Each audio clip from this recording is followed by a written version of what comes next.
Hello and welcome to the sixth grade orientation for the 2022-2023 school year.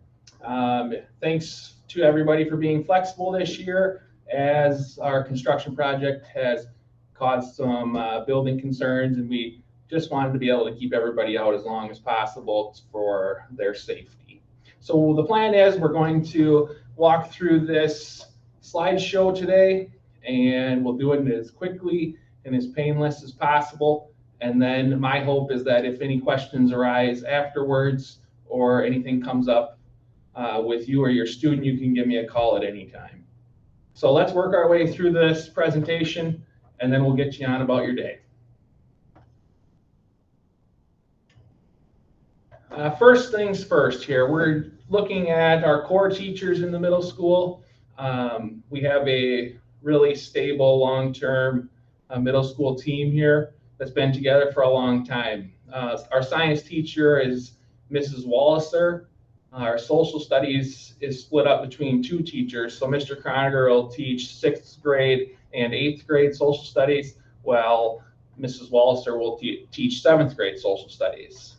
Mr. Croniger handles all the math duties, and Mrs. Rayberg handles all the English language arts or ELA duties.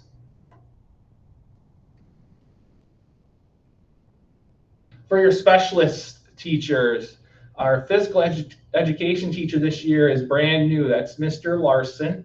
He'll handle 6th, 7th, and 8th physical education. Band and music is Mrs. Fowle. Spanish will be Mrs. Paulson. Art will be Mrs. Benson. So there's quite a bit of change for a new 6th grader there. You've had Mrs. Benson for your entire or most of your elementary career, and then you have a few new teachers there that you'll get to know and develop relationships with throughout your middle school and high school careers.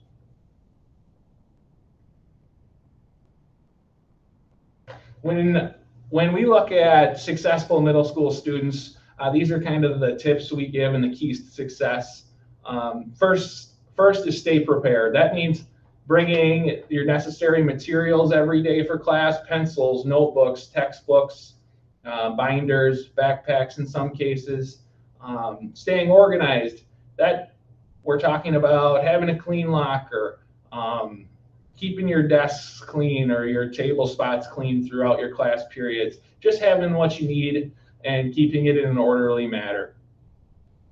Staying after, that just refers to working with the teachers that you might need extra help with. So if you're struggling in math, you're going to stay after and see Mr. Croniger. If you're struggling in ELA, you're going to work a little bit more with Mrs. Rayberg. In science, you might stay with Mrs. Walliser.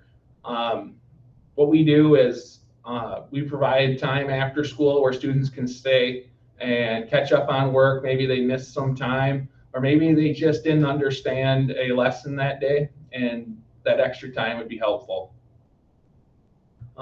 Staying focused. During class time, what can you do to stay focused? Just most of the time with middle school students, we're talking about appropriate discussions.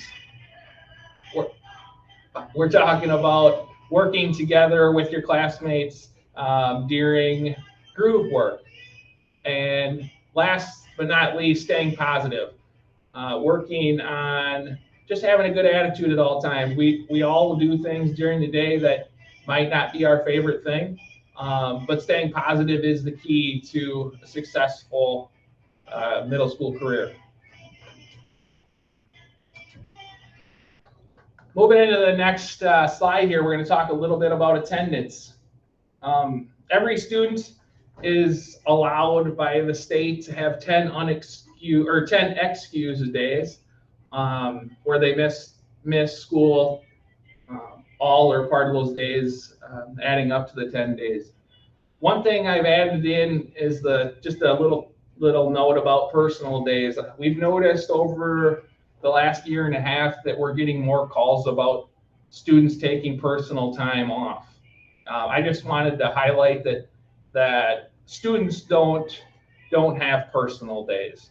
So if if you make a phone call in and say that your student's taking a personal day, that day will be unexcused.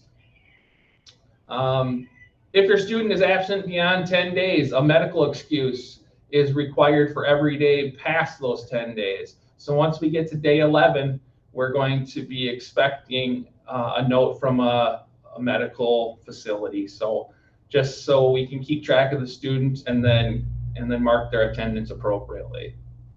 If your child is gone for a medical or dental appointment, please have them return with that excuse so it can be marked as a medical excuse in the attendance program. Last on this slide is just the protocol for calling in if your student is sick. Parents, you can call your students in ill. You don't have to send a written note. But if we don't receive a call or a note, your child will be marked unexcused until we receive further notification. Just a little update to how our honor roll works this year. Elementary school honor roll wasn't something that was done in this form, I would say. So this will be new, but a student that earns a 3.5 GPA will be considered an honor roll student of the Farge Middle School. So, but there's a couple little notes on the bottom there about how if a student receives an F in any course, they would not be eligible to be on the honor roll. So regardless, you could have, if you had 8 A's and then 1 F, you would still have a 3.5 GPA, but you wouldn't be eligible for the honor roll based on that F. Second there, a student with 5 or more unexcused absences in any semester will not be considered for honor roll regardless of GPA as well. So just highlighting that attendance is important, and an honor roll student does have strong attendance. And so if you're missing more than that state allowed time, you would not be eligible for the honor roll at Lafarge Middle School. I wanted to talk a little bit about CAT time, or what we call common academic time. This is a time during the day where it's right in the middle of the day before the kids or after the kids go to lunch. And so it's like a 20-minute window where kids can work on homework or meet with the teacher, as the middle school staff would not be in class during that time. They would be available to work on anything that a student might need.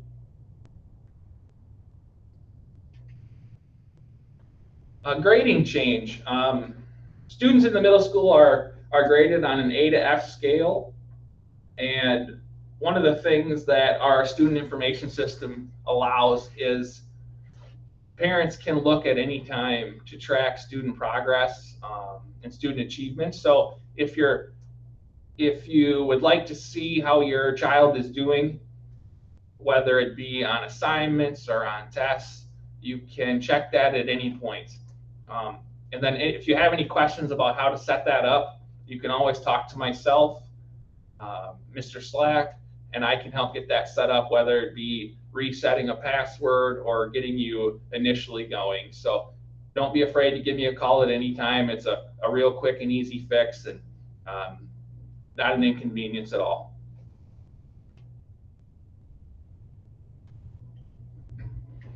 So middle school also brings along a lot of opportunities in the extracurricular department. Our middle school sports involve cross country, football, volleyball, basketball, track, our track team, and then baseball. We also offer a middle school drama department, but that's not done until the spring of the school year, as the high school has their drama show in the fall. And then student council. Mrs. Walser is our student council advisor. If you're interested in a leadership position as a student here at Lafarge Middle School, all you have to do is talk to Mrs. Walser for an application, and she can help you get through that process. The little note on the bottom there is that all students need to stay academically eligible to participate in the extracurriculars. So that means that You need to earn D's and above to participate. If you have any F's, you are not allowed to participate in the sports or extracurricular activities for a certain amount of time. If you have any questions about that, Mr. Kamlick knows those details better than I do, and he can kind of walk you through how those consequences work in that realm.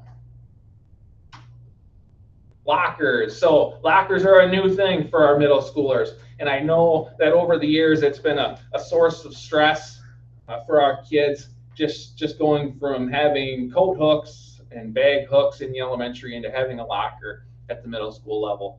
So one thing that we focus on and our middle school staff does an excellent job with is giving the students time just to work on opening their locker, over and over again that first couple days, so that we can remove those difficulties and help kids feel like they're moving about the day at a good pace.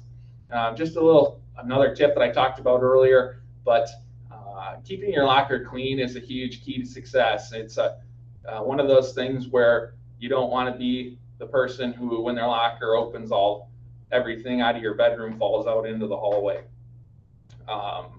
Thirdly, we really recommend that if you're keeping valuable things, a cell phone, something from home, if you're keeping them here at school, make sure you keep your locker locked. There are times where a student will come into the office and they'll say, well, I'm missing this, or I'm missing my phone, or and really probably 99% of the time it comes down to their locker just wasn't locked. And then just as far as the process goes, if you need to go to your locker at any point during a class time, you need to ask your teacher. You can't just get up and leave and come and go as you please. And then just the financial responsibilities that come with having a lock. If you lose a lock, it is $10 for a new one. So we just want to make you aware of that. Doesn't happen very often, but we just wanted it on your radar.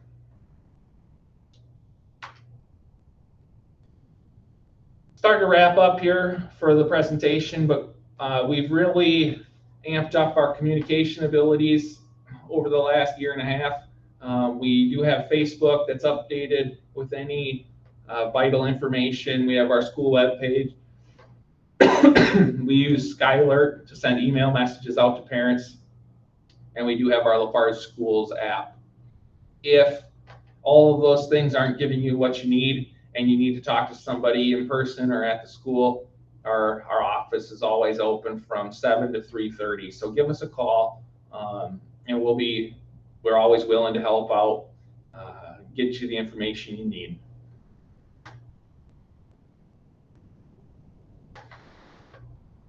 So in the format that we're doing our presentation this year, there's not an option for questions right now, but again, feel free to call me at any time. My number is 625-0125.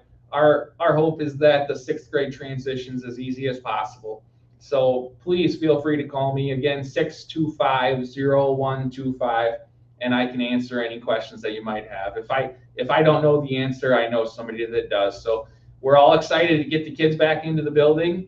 And I appreciate everyone being flexible with this year's presentation, and I look forward to working with you throughout the year.